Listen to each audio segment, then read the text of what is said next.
کیونکہ انہی دنوں میں نے سیٹھ سکندر کو کافی غصے اور اس سے زیادہ پریشانی اور تشویش میں مبتلا ہوتے دیکھا۔ پرچی کے بارے میں بتا دوں کہ وہ بھتے کی پرچی تھی جس میں نامعلوم افراد کی طرف سے 16 کروڑ روپے ادا کرنے کو کہا گیا تھا اور انکار یا پولیس کو مطلع کرنے کی صورت میں پوری فیکٹری کو بم سے اڑا ڈالنے کی دھمکی دے ڈالی تھی۔ میں موقع کی تلاش میں تھا کہ کسی طرح سیٹھ سکندر کا نمک حلال کروں کہ میرا بھی پتہ نہ چل سکے۔ بے شک میری اس حرکت سے راجو بھوری اور ماجا لکڑ ہی نہیں بلکہ سلیم چالیا بھی گرفت میں آ سکتا تھا، مگر مجھے ان کے متعلق پرواہ نہ تھی جو اپنے محسن کے ساتھ ایسا کرتے ہیں۔ میرے نزدیک ان کا یہی انجام ہونا چاہیے تھا۔ خود میرا بھی تو ان تینوں سے اب دل خراب ہونے لگا تھا، لیکن ایک قباحت ضرور آڑے آ گئی۔ خواہ میں جتنی بھی رازداری برتنے کی کوشش کرتا، سیدھا شبہ ان تینوں کا مجھ پر ہی جا سکتا تھا۔ لیکن جب میں نے خاصا غور کیا تو اس نتیجے پر پہنچا کہ قانون کی گرفت میں آنے کے بعد بھلا میرا یہ تینوں کیا بگاڑ پائیں گے، انہیں تو لمبی سزائیں ہو جائیں گی۔ تبھی میرے ذہن میں ایک اور ترکیب سجھائی تھی، کیوں نہ پہلے تیل اور تیل کی دھار دیکھی جائے، پھر عین وقت پر بھانڈا پھوڑا جائے، یوں جیسے لگے رنگے ہاتھوں گرفت میں آئے ہوں۔ یہ ترکیب مجھے بھلی لگی اور میں نے صبر و تحمل مگر ہوشیار رہتے ہوئے اسی پر عمل کرنے کا ارادہ کر لیا۔ بڑا ریگل ٹٹو ثابت ہوا یہ سیٹھ، ماجے نے تاؤ کھایا۔ اس سالے حرام خور سیٹھ نے ہماری پرچی کو گیدڑ بھبکے سے زیادہ اہمیت نہیں دی۔ راجو دانت پیس کر بولا، دیکھو تو ہماری پرچی کو خاطر میں نے لایا یہ سیٹھ۔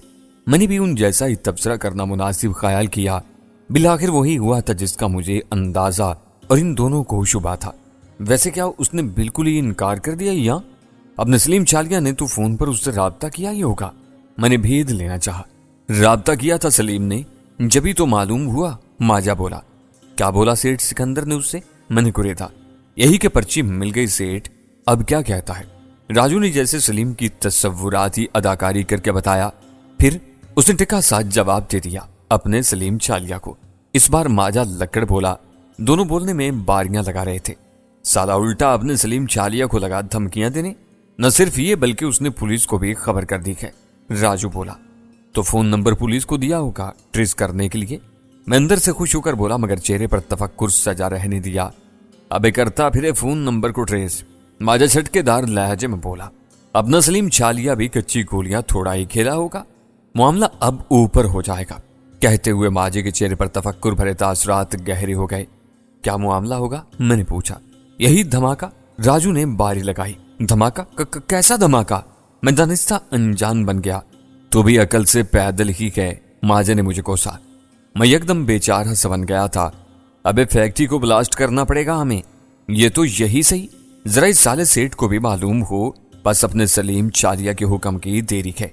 وہ دونوں بولنے کی باریاں لگاتے رہے، میں سنتا رہا اور سر دھنتا رہا۔ اگلے دن ایک موٹا تازہ پولیس والا اپنے ساتھ 5 پولیس اہلکاروں کے ساتھ فیکٹری آن وارد ہوا۔ پہلے تو وہ سب سیٹھ سکندر کے شیشے والے آفس روم میں بیٹھے چائے اور کیک پیسٹریاں ٹھونستے رہے، پھر جیسے انسپیکشن پر نکلے اور فیکٹری کا کونا کونا گھومتے رہے۔ ایک ایک چھوٹے بڑے ورکر اور فورمین سے پوچھ گچھ بھی کرتے رہے۔ موٹے اور توندیل انسپیکٹر کا کہنا تھا کہ پرچی میز تک پہنچانے کا فریضہ انہی ورکروں میں سے کسی ایک نے انجام دیا ہے۔ اس کی بات 100% درست تھی۔ تنظیم کے کچھ افراد یہاں انتظامی عہدوں پر فائز تھے، جن میں ایک سپروائزر پرویز بھی تھا۔ ان مذکورہ لوگوں نے فیکٹری مالک پر اپنا خوب اعتماد جما رکھا تھا۔ 2 روز بعد سلیم چالیا نے ہمیں یہ فیکٹری بلاسٹ ہونے کی خبر دی اور کہا کہ ہم اس روز بیماری کا بہانہ کر کے فیکٹری نہ آئے۔ اسی کے ذریعے مجھے معلوم ہو گیا تھا کہ 4 ادر ٹائم بم فیکٹری کے بوائلر سیکشن سمیت چند دیگر حساس جگہوں پر فٹ کیے جائیں گے اور یہ کام انہی کے کچھ ساتھی کریں گے۔ اب میرا کام شروع ہوا۔ میں جانتا تھا کہ ہم اس کے بارے میں ضرور بتایا جائے گا۔ میں نے گمنام فون سیٹھ سکندر کو کیا اور اسے مقررہ دن کے بارے میں بتا دیا۔ تو مجھے نسلی اور سچے نمک خوار لگتے ہو بچے، میں جانتا ہوں تم جھوٹ نہیں بول رہے۔ دوسری جانب سے مجھے فون پر سیٹھ سکندر کی بھاری آواز سنائی دی۔ میری تعریف میں اس کا بیان جاری رہا۔ وہ آگے بولا، اور میں یہ بھی جانتا ہوں کہ تم یقیناً انہی کے ساتھی ہو جنہوں نے میری میز پر بھتے کی وہ پرچی رکھی تھی۔ ہو سکتا ہے کہ یہ بھی ان بزدل بھتہ خوروں کی مجھے دوسرے انداز میں ڈرانے کی کوئی چال ہو، مگر کان کھول کے تم بھی سن لو اور اپنے ساتھیوں سے بھی کہہ دو کہ میں سیٹھ سکندر ہوں۔ میں نے لنگوٹ باندھ کر دن رات محنت کی ہے، فاقے بھی کیے، مزدوریاں کی ہیں، تب کہیں جا کر اس مقام تک پہنچا ہوں، اور تم چاہتے ہو کہ میں اپنی برسوں کی محنت کی کمائی سے تمہیں پیسے دے دوں گا؟ ہرگز نہیں۔ سیٹھ سکندر کہتا چلا گیا، اس کے لہجے میں جانے کیسی گھن گرج اور جوش تھا کہ میں چند لمحوں کے لیے گمسم سا ہو کر رہ گیا۔ اس کی پہلی ہی بات نے کہ میں بھی ان بھتہ خوروں کا ساتھی ہوں مجھے بوکھلا دیا تھا۔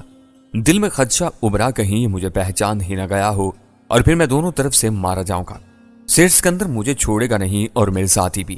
بہرکیف میں نے ہمت مجتمع کی، جانتا تھا اگر ڈر گیا تو میں بھی تھر لیا جاؤں گا۔ بولا سیٹھ صاحب آپ کی ساری باتیں درست ہیں، یہ بھی کہ میں ان کا ساتھی ہوں۔ میں نے شروع میں ہی منع کر دیا تھا کہ جس تھالی میں کھانا اسی میں چھید کرنا میرا وتیرہ رہے، لیکن وہ نہیں مانے۔ میں بھی ان سے ڈر گیا، زیادہ سمجھانے کی کوشش کرتا تو وہ میرے بھی دشمن ہو سکتے تھے۔ اب یہاں تک سمجھ گئے ہیں تو خدا را میری اس بر وقت اطلاع کو سنجیدہ لیں، ورنہ نہ جانے کتنے ہی بے گناہ مزدور غرض یہ کہ فیکٹری کے چھوٹے بڑے ملازمین سب مارے جائیں گے۔ دوسری جانب چند ثانیے کے لیے پرسوچ سی خاموشی طاری رہی، پھر سیٹھ سکندر کی بھاری آواز ابھری، چلو مان لیتے ہیں تمہاری بات، اب تمہارا کیا مشورہ ہے، مجھے کیا کرنا چاہیے؟ تب میں نے اسے ٹائم بم لگانے کا وقت اور وہ جگہیں بتا دیں جو مجھے سلیم چالیا وغیرہ سے معلوم ہو چکی تھی۔ آخر میں یہ کہہ کر میں نے رابطہ منقطع کر دیا کہ ان لوگوں کو رنگے ہاتھوں گرفت میں لینے کا یہی طریقہ ہے کہ پولیس کے جاسوس سادہ وردی اور ورکرز کے بھیس میں فیکٹری کے اندر مذکورہ حساس گوشوں میں چھپے رہیں اور غیر معمولی نقل و حرکت اور مشکوک افراد کو دیکھتے ہی انہیں گرفت میں لے لیں۔ شکر تھا کہ میں سیٹھ سکندر کو قائل کرنے میں کامیاب ہو گیا تھا، ورنہ وہ واقعی اڑیل ٹٹو تھا، آسانی سے ماننے والا کب تھا۔ جس انسان نے اس قدر محنت سے پیسہ کمایا ہو وہ کبھی بھی اس طرح خوف زدہ ہو کر گمنام لوگوں کے حوالے 16 کروڑ کی رقم نہیں کر سکتا تھا۔ اب میں وقت کا انتظار کرنے لگا، وقت نے سیٹھ کو خوش نصیب اور مجھے سکندر ثابت کر دے گا۔ سیٹھ سکندر نے میری ہدایات کے عین مطابق عمل کیا تھا اور میں دل میں دعا بھی یہی مانگتا آیا تھا کہ اسے میری بات پر اعتبار آ جائے۔ ٹائم بم لگانے والے سلیم چالیا کے بھیجے ہوئے آدمی رنگے ہاتھوں تھر لیے گئے۔ افسوس مجھے اس بات پر ہوا کہ سلیم چالیا، راجو بوری اور ماجا لکڑ صاف بچ گئے۔ اب مجھے اپنی فکر ہونے لگی، یہ تینوں اپنے منصوبے کی ناکامی پر مجھے شبے کی نظر سے دیکھ سکتے تھے۔ میں بھی کایا تھا، پریشان اور خوفزدہ ہونے کی ایسی ایکٹنگ کی تھی کہ وہ گھنٹوں سر جوڑ کر بیٹھے رہے، مگر انہیں مجھ پر شبہ نہ ہو سکا کہ ان کا بھانڈا پھوڑنے والا کوئی اور نہیں بلکہ ان کا اپنا ہی ساتھی تھا۔ دوستوں کے ساتھ غداری میری سرشت میں نہیں تھی، لیکن یہ تینوں دوست کہاں تھے؟ صرف اپنی غرض و غایت سے مطلب رکھتے تھے۔ ایک بار تو جی میں آئی کہ میں راجو بھوری اور ماجد لکڑ کو حقیقت بتا کر انہیں بھی سلیم چالیا سے متنفر کر دوں، لیکن میں جانتا تھا کہ سلیم چالیا نے ہماری مجبوریوں سے کس طرح فائدہ اٹھا کر مجھے نہیں دوستوں کی آڑ میں اپنا غلام بنا رکھا تھا۔ غربت کی مجبوری اور کمزوری بہت خطرناک ہوتی ہے۔ راجو بوری اور ماجا لکڑ اسی کے مارے ہوئے تھے اور سلیم بھی، لیکن میرا مسئلہ اور تھا، اس لیے میں جانتا تھا کہ ان دونوں کو میں سلیم سے متنفر نہیں کر سکتا تھا، بلکہ میں ایسا کرتا تو الٹا ان کی دشمنی مول لیتا، وہ میرے دوستانہ اور ہمدردانہ مشورے کو غلط رنگ دے دیتے۔ یہی بہتر سمجھا میں نے کہ خاموشی اختیار کر لی جائے اور بالکل غیر محسوس طریقے سے سلیم چالیا کے جال سے نکلا جائے، لیکن میں نہیں جانتا تھا کہ یہ ایسا جال تھا جس میں ایک بار پھنسنے کے بعد نکلنا اس میں مزید خود کو الجھانے جیسا تھا۔ پھر یہی میرے ساتھ ہونے لگا۔ بظاہر یہ معاملہ دب گیا۔ اب سلیم چالیا کو باز کیا حکم دینے والا تھا اس کے بارے میں ابھی کچھ پتہ نہیں چلا تھا، تاہم اس کی ناکامی کے بعد سلیم ہم تینوں پر بے حد برہم تھا۔ یہ کام کسی غدار کا ہے۔ ماما خان کے چھپر چائے خانے کی کونے والی میز میں ہونے والی معمول کی بیٹھک میں سلیم نے غصے سے دانت پیس کر کہا۔ میں اندر سے بدکا مگر چہرے کے تاثرات سے ظاہر نہیں ہونے دیا۔ راجو بوری اور ماجے لکڑ کی طرح میں بھی پریشان اور تشویش زدہ نظر آنے کی ایکٹنگ کرنے لگا۔ تم تینوں تو بالکل ہی اناڑی نکلے، کس قدر محنت کی تھی میں نے، سب برباد ہو گیا۔ سلیم نے جھلائے ہوئے لہجے میں کہا۔ باس نے الگ مجھے ذلیل کیا، 2 کوڑی کی حیثیت رہ گئی میری باس کی نظروں میں اور ٹائیگر گروپ کے سامنے۔ بتاؤ میں نے اسی دن کے لیے تمہیں پال رکھا تھا؟ راجو بوری اور ماجا لکڑ سخت پریشان تھے۔ میں ان کی پریشانی کی وجہ جانتا تھا۔ نہ اہل ہونے کی صورت میں ہم سے یہ مرات اور سہولیات اور عیاشیاں چھین لی جاتی جن کی مجھے مطلق پرواہ نہیں تھی۔ میں تو خود چاہتا تھا کہ ان کے خطرناک جال سے کسی طرح آزادی مل جائے، لیکن یہ میری خام خیالی تھی۔ یار استاد، غلطی ہم سے کیا ہونی تھی؟ ہم نے تو اپنا کام ویسے ہی کیا تھا جیسا کہ تم نے ہمیں حکم دیا تھا۔ ماجے نے ڈرتے ڈرتے کہا۔ ہاں استاد، ہم سے تو کوئی کوتاہی نہیں ہوئی ہے۔ یہ تو ان لوگوں سے پوچھو جنہوں نے بم فٹ کر کے فیکٹری کو اڑانا تھا، معاملہ وہیں خراب ہوا ہے۔ میں نے بھی کم و بیش ایسا ہی لقمہ دیا۔ بالکل نہیں، سلیم جھٹکے دار لہجے میں بولا۔ معاملہ بم فٹ کرنے والوں سے پہلے ہی کا خراب ہو چکا تھا، مخبری ہو گئی تھی۔ اس کا موقع ان لوگوں کو ملا تو ملا کیسے؟ ہم چپ رہے تو پھر ہمارے چہروں کو باری باری گھورتے ہوئے لمحہ بھر توقف کے بعد سرسراتے لہجے میں بولا، تم تینوں جانتے ہو کہ اس بارے میں باز کیا کہتا ہے؟ ہم تینوں اس کے چہرے کی طرف سوالیہ نظروں سے دیکھتے رہے۔ باز کا یہ کہنا ہے کہ غدار تم تینوں میں چھپا بیٹھا ہے۔ سلیم نے جیسے ہماری سماعتوں میں دھماکہ کیا، اگرچہ اس بات کا زیادہ دھماکہ میرے اندر ہی محسوس ہوا تھا، تاہم ہم تینوں سلیم کی بات پر چونک کر ایک دوسرے کا منہ تکنے لگے۔ یہ کیسے ہو سکتا ہے بھلا؟ راجو حق لاتے ہوئے بولا۔ ہاں استاد، بھلا ہم کیوں غداری کریں گے؟ ہم تو نمک خوار ہیں باز کے، اور تمہارے بھی۔ ماجا نے بھی کہا۔ رہ گیا میں تو دونوں کی تائید میں بولا، ہاں دیکھو نا، ہم کیوں اپنے پاؤں پر کلہاڑی ماریں گے؟ اور اس سیٹ کے بچے نے کون سا غداری کے انعام میں ہمیں سونے کے نوالے کھلا دیے ہیں؟ نہ ہی ہمیں اس کی ضرورت ہے۔ تم تینوں باز یا تنظیم سے غداری کے انجام سے واقف نہیں ہو۔ میں ہوں اچھی طرح سے، اسی لیے کہہ رہا ہوں، سلیم بولا۔ میرے سامنے باز نے غدار کو گولی ماری ہے۔ غدار بھی وہ کیسا تھا جو باز کو تنظیم میں سب سے زیادہ پیارا تھا اور قابل اعتبار بھی۔ اس نے بہت قربانیاں دی تھی، لیکن ایک ذرا سی لغزش پر باز نے اسے بھی معاف نہیں کیا۔ ایسا ہی ہونا چاہیے غدار کے ساتھ، میں نے فوراً کہا۔ لیکن اب ہماری کیا سزا تجویز کیا باز نے؟ راجو بوری فکر مندی سے بولا۔ اس نے کل شام کو تم تینوں کو اپنے بنگلے پر بلوایا ہے، وہ خود ہی تم سے بات کرے گا۔ محفل برخاست ہو گئی، ساتھ ہی سلیم نے نیا اندیا دے دیا تھا، آئندہ میٹنگ یہاں کبھی بھی نہیں ہوا کرے گی۔ اس کے لیے اس نے ہمیں ایک مکان کا پتہ دے دیا تھا، اب آئندہ ہم نے وہیں جا کر اس مکان پر میٹنگ کرنی تھی، اور اس مکان کی چابیاں بھی ہم تینوں کو الگ الگ ڈپلیکیٹ کل ہی ملنے والی تھی۔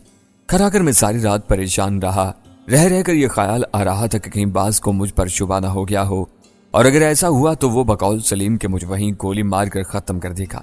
اس تصور نے مجھے سرتاپا لرزا کر رکھ دیا، کیونکہ اس تنظیم کا یہی اصول تھا کہ اسے ہم چھوڑ نہیں سکتے تھے۔ ایسا کرنے والوں کو خاموشی اور انتہائی رازداری کے ساتھ حادثاتی موت سے ہمکنار کر دیا جاتا تھا۔ مجھے نیند نہیں آ رہی تھی۔ میں چارپائی پر کبھی اس رخ کروٹ بدلتا تو کبھی دوسرے رخ، کبھی اٹھ کر پانی پیتا اور ذہن والی چارپائی سے اندر کمرے میں آ جاتا۔ اندر آ کر بیٹھا تو رات کے 2 بج رہے تھے، باہر سناٹا تھا، اماں گہری نیند سو رہی تھی۔ میں خالی چارپائی پر سر جھکا کے بیٹھ گیا تو اچانک ایک آہٹ پر چونک پڑا۔ سر اٹھا کر دیکھا تو دماغ گرم ہونے لگا۔ ایسے پریشان کن لمحات اور رات کے اس وقت راحیلہ کا یوں نازل ہونا مجھے سخت ناگوار گزرا۔ کیا بات ہے؟ اندر کیوں آئی ہے؟ جا کے سو اپنی چارپائی پر، میں نے برہم ہو کر کہا۔ لہجے میں جھلاٹ تھی، وہ ہمیشہ کی طرح بھانپتی ہوئی نگاہوں سے میری طرف تکے جا رہی تھی۔ بولی، کیا بات ہے؟ میں دیکھ رہی ہوں تو کچھ پریشان رہنے لگا ہے۔ کہا نا جا کے سو جا، برا لگتا ہے مجھے تیرا ہر وقت میری ٹوہ میں رہنا، شکی نگاہوں سے مجھے گھورتے رہنا، میں نے غصے اور ناگواری سے کہا۔ وہ باز نہیں آئی، ہٹھیلی ہی تھی، اندر چلی آئی اور میرے قریب چارپائی پر بیٹھ گئی۔ میں پرے سرک گیا اور اسے کھا جانے والی نظروں سے گھورنے لگا۔ نہیں باز آ رہی نہ تو دوں ایک؟ میں نے اسے مارنے کے لیے اپنا ایک ہاتھ بلند کیا، اس پر جوں تک نہ رینکی، نہ ہی میرے تھپڑ سے وہ بچنے کی کوشش کرتی۔ میں اس کی اس حرکت پر تپ جاتا۔ مجھے مارنے سے تیرے کلیجے کو سکھ ملتا ہے نا، تو مار لیا کر۔ میں نے کب بھلا تیری مار سے بچنے کی کوشش کی ہے؟ وہ تیکھی چتونوں سے بولی۔ اچھا جا یہاں سے، دماغ خراب نہ کر میرا، میں نے چلا کر کہا۔ اس نے بڑی محبت سے اپنا ایک ہاتھ میرے کاندھے پر دھرا۔ وہ پہلے بھی مجھے جب اس طرح چھونے یا پیار سے ہاتھ لگانے کی کوشش کرتی تو میں بری طرح بدک جایا کرتا تھا۔ اس بار میں یہ نہیں کر سکا۔ اسے ہمت ہوئی اور وہ ذرا مزید سرک کر میرے قریب آ گئی، اس قدر کہ اس کے جوان اور صحت مند بدن کی مہک مجھے صاف محسوس ہونے لگی۔ لیکن اس کی لاکھ کوششوں کے باوجود میں اسے ایک بہن کے رشتے سے زیادہ اور کوئی رشتہ نہیں دے سکا، نہ ہی کوئی اور رشتہ روا بھی رکھ سکتا تھا، اور جس سے تعلق کی خاطر روا رکھنا تھا وہ میں فوزیہ سے رکھ چکا تھا۔ کیا ہوا ہے سہراب؟ مجھے نہیں بتائے گا؟ کیا خبر میں تیری مدد کر سکوں؟ اور کچھ نہیں تو اچھا مشورہ ہی دے دوں۔ اپنی پریشانی بتانے سے بھی تو انسان کی فکر دور ہو جاتی ہے۔ اس نے بڑے رسان اور پیار بھری حلاوت سے کہا۔ سچی بات تھی کہ اس وقت مجھے کسی ایسے ہی ہمدرد کی ضرورت تھی جس سے میں اپنے اس گھمبیر مسئلے کے بارے میں گفتگو کر سکتا، صلاح مشورہ کرتا۔ یوں آج مجھے پہلی بار اس پر غصہ نہیں آیا۔ راحیلہ، کیا میں تم پر بھروسہ کر سکتا ہوں؟ بلاخر میں نے اس کی طرف دیکھ کر کہا۔ میری بات پر اس کا چہرہ خوشی سے گلنار ہو گیا، کیونکہ آج پہلی بار میں اس سے نرم لہجے میں مخاطب ہوا تھا۔ وہ ایک دم چمک کر بولی، کیوں نہیں سہراب، ہم تو بچپن کے دوست اور ساتھی ہیں، اور بہن بھائی بھی، میں نے محتاط ہو کر کہا۔ وہ منہ بنا کر تھوڑا سا مسکرائی اور اسی انداز میں بولی، اچھا بابا یہی صحیح، اب بتاؤ کیا پریشانی ہے تمہیں؟ اماں کو مت بتانا، وہ بیچاری خواہ مخواہ ہی پریشان ہو جائے گی، میں نے کہا۔ بالکل نہیں بتاؤں گی، میں ان کی طبیعت سے واقف ہوں، ہر ماں پریشان ہو جاتی ہے اپنی اولاد کو پریشان دیکھ کر، وہ بولی۔ مجھے اعتراف تھا کہ رحیلہ بہت سمجھدار اور زود فہم بھی تھی۔ میں نے گہری سانس لی اور پھر اسے اپنی مشکل کے بارے میں آگاہ کر دیا۔ میری ساری کتھا سن کر پہلے تو اس کے چہرے پر تفکر و تشویش کے سائے لہرائے، پھر وہ چند ثانیے کچھ سوچنے کے بعد ازراہ تشریح بولی۔ اچھا ہوا کہ تم نے اپنی پریشانی مجھ سے شیئر کر لی، اور ساتھ ہی مجھے یہ جان کر بھی خوشی ہوئی کہ تم برے مگر اندر سے ایک اچھے انسان ہو۔ باقی انسان جس کا نمک کھائے اس سے غداری نہیں کرنی چاہیے۔ اب تک تم نے اپنی عقل مندی اور دانش مندی سے اس خطرناک معاملے کو بالکل ٹھیک طرح ہینڈل کیا ہے۔ اب میرا مشورہ بھی یہی ہے کہ اسی طرح چلتے رہو، ڈرو بالکل نہیں۔ اپنے باس کیا نام بتایا؟ ہاں اقبال، اسے بلا جھجک اور بلا خوف مل لو، ذرا بھی مت ڈرنا یا گھبرانا، مجھے یقین ہے ایسا کچھ نہیں ہوگا۔ اس نے یہ بات یوں ہی تم تینوں پر روب جمانے اور ڈرانے کے لیے کہی ہوگی۔ غدار تم تینوں میں سے کوئی ایک ہے، ابھی اس کے پاس کوئی ایسا ٹھوس ثبوت نہیں ہوگا۔ وہ اتنا کہہ کر چپ ہو گئی۔ اس کی باتوں سے میرے اندر کچھ ہلکا محسوس ہونے لگا، سر کا بوجھ سا اترنے لگا۔ اس نے ٹھیک ہی کہا تھا کہ انسان کو اپنی پریشانی شیئر کرنے سے ہلکا پن محسوس ہونے لگتا ہے، لیکن سیٹھ سکندر اس بات کو بھانپ چکا ہے کہ میں بھی انہی بھتہ خوروں میں شامل ہوں، مگر یہ بھی مانتا ہے کہ میں اس کا سچا نمکخوار اور وفادار ہوں۔ یہ تو اچھی بات ہے نا، رحیلہ بولی۔ اس سلسلے میں میرا یہی مشورہ ہوگا کہ پہلے تم باس کی پیشی کامیابی اور پورے اعتماد کے ساتھ نمٹاؤ، اس کے بعد سیٹھ سکندر کو بھی اپنی حقیقت سے آگاہ کر دو، اس میں تمہاری حفاظت بھی ہے اور فائدہ بھی۔ وہ تو بہت زور دیتا ہے مجھ پر، میں نے کہا۔ جب میں نے اسے دوسری بار گمنام فون کیا تھا تو وہ میرا بے حد ممنون اور احسان مند تھا کہ میں نے اپنے ساتھیوں کی مخبری کر کے اس کی فیکٹری کو تباہ ہونے سے بچا لیا۔ نہ صرف یہ بلکہ وہ مجرم بھی پکڑے گئے۔ ان سے پوچھ گچھ تو جاری ہے، مگر اسے یقین ہے کہ وہ چھوٹ جائیں گے، مگر وہ مجھے سامنے آنے کے لیے زور دے رہا ہے۔ کیا یہ خطرناک نہیں ہوگا کہ لوگ مجھے سیٹھ سکندر کا وفادار دیکھیں گے؟ سب سے پہلے تو راجو بوری اور ماجد لکڑ کو مجھ پر شبہ ہوگا، پھر سلیم تک یہ بات جائے گی اور میرا کیا حشر ہوگا۔ میں نے کہا، یہ سب ممکن ہے، لیکن کیا تم سیٹھ سکندر کو اتنا ہی بے وقوف سمجھتے ہو؟ راہیلہ نے کہا، جیسا تم نے بتایا اس کے بارے میں کہ وہ بالکل بھی کسی سے نہیں ڈرتا، وہ بھی بہت تجربہ کار انسان ہے، وہ تمہیں کیسے ضائع کرنا پسند کرے گا؟ تم ایک بار جا کر اپنا چہرہ تو دکھا دو، پھر مجھے یقین ہے کہ وہی تمہیں کوئی ایسا طریقہ بھی بتا دے گا کہ تم نے کس طرح اس کا وفادار بن کر رہنا ہے۔ ایک ذرا توقف کے بعد وہ پھر بولی، اور ہاں میری نصیحت یاد رکھنا، تم دانستہ یا نادانستہ ایک خطرناک جرائم پیشہ تنظیم کے چنگل میں پھنس چکے ہو یا پھنسا دیے گئے ہو، لہذا تمہاری پہلی کوشش یہی ہونا چاہیے کہ تم خود آہستہ آہستہ ان کے نرغے سے نکلنے کی کوشش کرو، یہی تمہارے لیے سب سے بہتر ہوگا۔ میں جانتا ہوں، میں نے ہولے سے ایک گہری سانس لیتے ہوئے کہا، میرا خیال ہے تقدیر مجھ سے کوئی اچھا کام لینے والی ہے۔ اس جرائم پیشہ گروہ سے اب میری جان تب ہی چھوٹ سکتی ہے جب یہ پورا گروہ اپنے سرغنہ سمیت قانون کے شکنجے میں آ جائے گا۔ یہ اتنا آسان تو نہیں ہوگا، مگر ہمت، حوصلے اور عقل سے یہ سب ممکن ہے۔ رحیلہ نے بھی سنجیدگی سے کہا، کہتی تو تم ٹھیک ہی ہو، میں نے کہتے ہوئے پرسوچ انداز میں اپنے ہونٹ بھینچ لیے، کیونکہ کسی حد تک میں بھی اسی پر غور کر رہا تھا۔